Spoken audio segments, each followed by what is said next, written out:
Hvordan opretter man særpriser? Vælg prisindstillinger og særpriser. Klik på Opret særprisgruppe og giv din særprisgruppe et navn.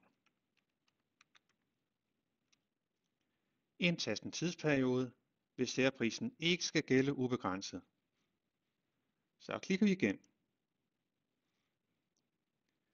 Vælg fanden produkter og indtast de varenumre, som særprisgruppen skal gælde for.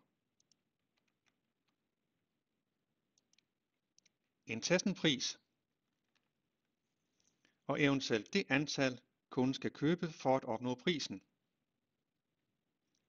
Man kan også lade prisen blive beregnet ud fra dækningsbidrag.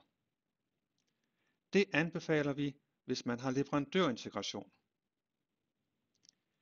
Så vælger vi fanen gælder for.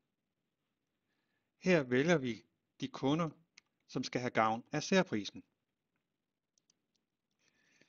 Hvis ingen kunder vælges her, vil særprisgruppen gælde for alle. Til slut klikker vi igennem.